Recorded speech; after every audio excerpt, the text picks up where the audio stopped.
Expectations. When we travel, our lives and experiences become dominated by them. Expectations of what a place will be like, what we'll see, what we'll do, how we'll feel. They are the driving force behind many of our decisions, be it on the road or off. And don't get me wrong, expectations are important. If we can learn the skill of excellent foresight, we can prevent problems before they happen, manage itineraries with ease, and make any trip seamless and enjoyable. But expectations can also set us up for failure.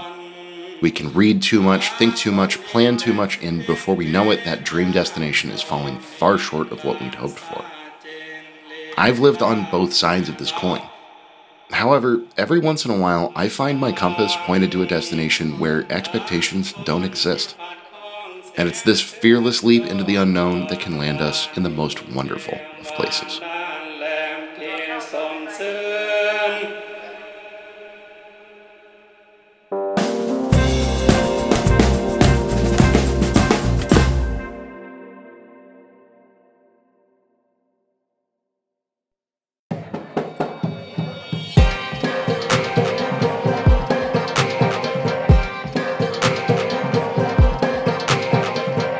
Hugging the banks of the mighty Mekong River, Vientiane is a city that doesn't find itself in the minds of many.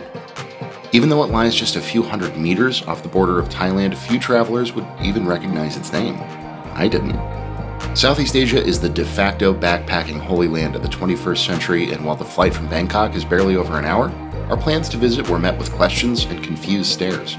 Though Vientiane is the capital of the Lao People's Democratic Republic and the country's largest city, a modest 800,000 people call this place home. As we left the airport and ventured to our hotel, I had absolutely no idea what to expect. But once we hit the ground, I found myself smiling from ear to ear. Vientiane has, at least in my humble opinion, everything a traveler could ever want. Great food? Check. Culture for days? Check. Good infrastructure? Check. Friendly locals who speak English? Check. Affordable? Double check. The kicker, though, is that beyond all of those things, this place is all but undiscovered by Western tourists. Sure, we saw a few, but compared to more popular Asian destinations, visiting Vientiane feels like what travel must have felt like a century ago. It's amazing how thrilling that feeling can be, and in the ever-connected world of travel vloggers and BuzzFeed lists, it's a very rare thing to come by. But that is perhaps among Vientiane's biggest appeals. If you find yourself here, you'll find that by and large, you have this amazing land all to yourself.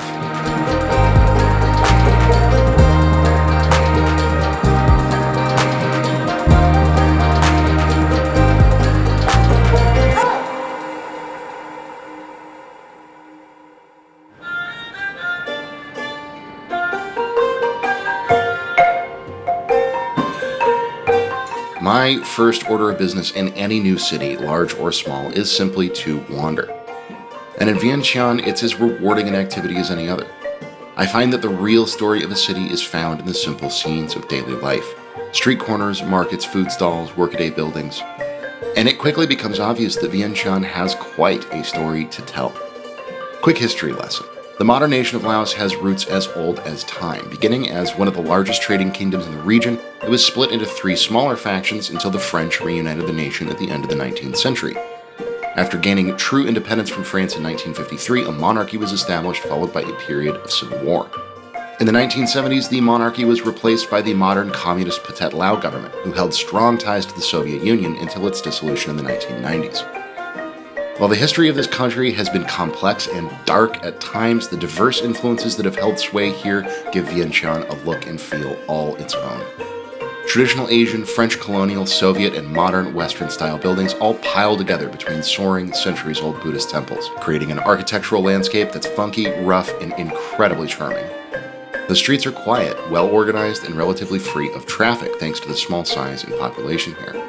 Because of the city's tropical surroundings, lush greenery blooms forth from every nook and cranny, lending Vientiane a welcome sheen of nature that's absent from many larger cities in this part of the world.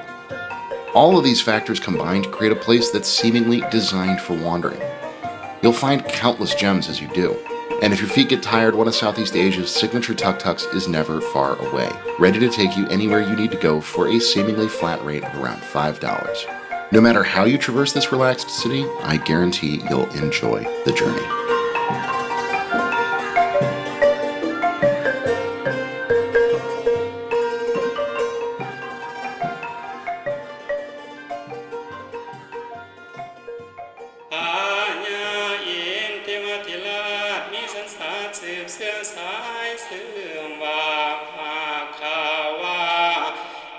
Spirituality has become a defining element of modern travel. Whether it's out of well-intentioned curiosity or a genuine search for personal enlightenment, more and more intrepid souls are flocking to renowned sites the world over to study the many facets of human belief. Because of this, I was thrilled to find that the stunning temples of Vientiane are living, breathing places of spirituality first, and tourist sites second. If you're into this kind of thing, this city may well be your holy land, literally and figuratively. Our first day here was spent strolling between several of the most famous sites. Wat Si Saket sits highest on my list as both a spectacular and serene place, as well as a living testament to the tenacity of the Lao people. It houses literally thousands of statues of Buddha, some dating as far back as the 12th century, all sitting contemplatively around a large square courtyard. The temple is also home to shrines, frescoes, and mausoleums, all made in various traditional styles. Anywhere else in the world, a place like this would be swarmed with onlookers, and any and all relics would be cordoned off well out of the reach of tourists. But here we found ourselves all but alone, gazing around in awe. And that's just one of roughly a dozen beautiful temples in and around Vientiane. Each one that we visited was totally unique. Wat Si Muang is an explosion of color with intriguing figures from Lao folklore joining the exuberant architecture in a blaze of red and gold. Wat That Khao, by contrast, is peaceful and regal, with its massive golden reclining Buddha peeking out from behind its main sanctuary. Learning the history and significance behind each complex would be a massive undertaking in its own right. Now, if you do visit these sites, please be respectful. Observe any and all posted rules, dress appropriately, honor the privacy of other visitors, and make as large of a donation as you can. While these places are indeed incredible, they're also modern houses of worship and deeply important to the Lao people.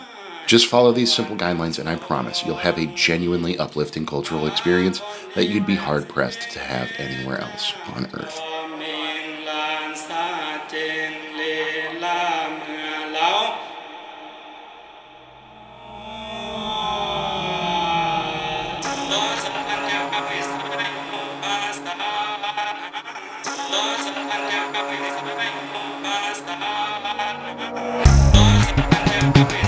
Now, if you're looking for a decidedly unusual counterpoint to the stoic atmosphere of the ancient temples, there's a spot just out of town that provides exactly that. Vientiane has more than a few options for day trips, but I'd recommend hopping on bus number 14 from the central station and riding it all the way to the end of the line. If you do, you'll find yourself outside of an iconoclastic sculpture garden known simply as Buddha Park. This concrete menagerie of strange figures and faces was constructed in the late 1950s by Luang Pu Sulala, a monk who studied both Buddhism and Hinduism. Figures from both religions are accompanied by animals, humans, demons, and symbolic forms from all over the world. Interspersed between the statues are beautifully tended arrangements of tropical flora. Their lush colors brighten these sometimes menacing, sometimes humorous, always strange works of art that stand together like a disorganized army of spiritual symbology. There's a few food stalls and vendors about as well, making it a great place to spend an hour or two strolling and getting a decidedly different take on the cultural heritage of Laos. I'll leave the debate behind the meaning of the many strange idols here up to the locals, but needless to say, it's definitely worth a peek.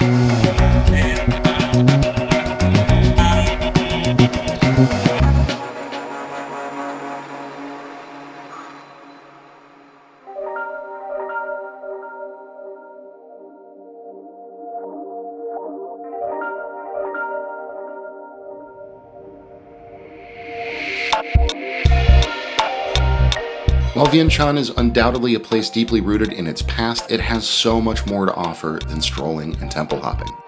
Once you've seen your sights for the day and take a moment to recoup, head back out to find a decidedly different shade appearing in the streets. Evenings in the city are the time when it feels most vibrant and alive. Markets, restaurants, and food stalls pop seemingly out of nowhere, making this storied capital feel distinctly more modern. Trying the local cuisine of any country is a given, and Laos is no exception. It would be easy to assume that Lao cuisine is similar to that of their southern neighbor Thailand, but my friend, in that assumption, you would be most wrong. While Thai cooking is dominated by powerful flavors, sweet, spicy, salty, the culinary creations of the Lao people are decidedly more subdued. Laos is a landlocked country, meaning that common ocean-based ingredients like shrimp paste and fish sauce are seldom used. Instead, the Lao people look to their jungles, rivers, and forests for their flavors. The amazing farm-to-table restaurant Doi Kanoi serves up some incredible examples as part of their rotating menu, all prepared with foraged and homegrown ingredients. Kasha leaf curry with mushrooms and kaffir lime, fiddlehead fern salad with minced pork and shallots. At homier spots like Kung's Cafe, you'll find Lao takes on more familiar Asian dishes. Pad Lao, for instance, is a much earthier riff on the classic Pad Thai. The sweet fishy sauce known to all is replaced by a rich glaze of garlic, soy, and lemongrass. And if you want the ultimate culinary tour, head to Kuala Lao, where they'll serve you a stunning set menu of some of the best bites this side of the Mekong. Their in-house traditional band provides tableside entertainment, making it an authentic meal to remember for a lifetime. After you've had your fill of amazing food, head to the riverbanks south of downtown to wander Vientiane's thriving night market. While these markets are usually just meant for tourists, here it's more a direct replacement for a mall. Browse trinkets, fashion, and tech gadgets alongside the locals and support a thriving community of native artisans and craftsmen while you shop. It's a great way to end a great day in the Lao PDR.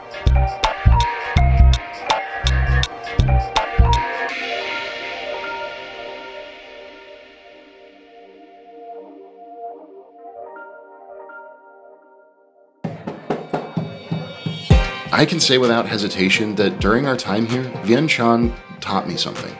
It taught me that sometimes we don't need to plan and research every detail about a place in order to have an amazing experience there. Before we arrived here, we had no idea what we would find. And in this city, we found a thriving community built on a bedrock of spirituality and tradition, transitioning gracefully into the modern era. We found beautiful temples, amazing food, fascinating architecture, and a true sense of wonder. We found everything that a traveler could hope to find in a new destination, a city that defies expectations. I learned something here that I know I'll live by for many years to come. Expectations can be tricky. They can make our lives easier, but they can also bring us to our knees. Sometimes it's best to just jump into the unknown, to go forward without any preconceived notion of what's to come. Because more often than not, that's where you find the most magical moments of all.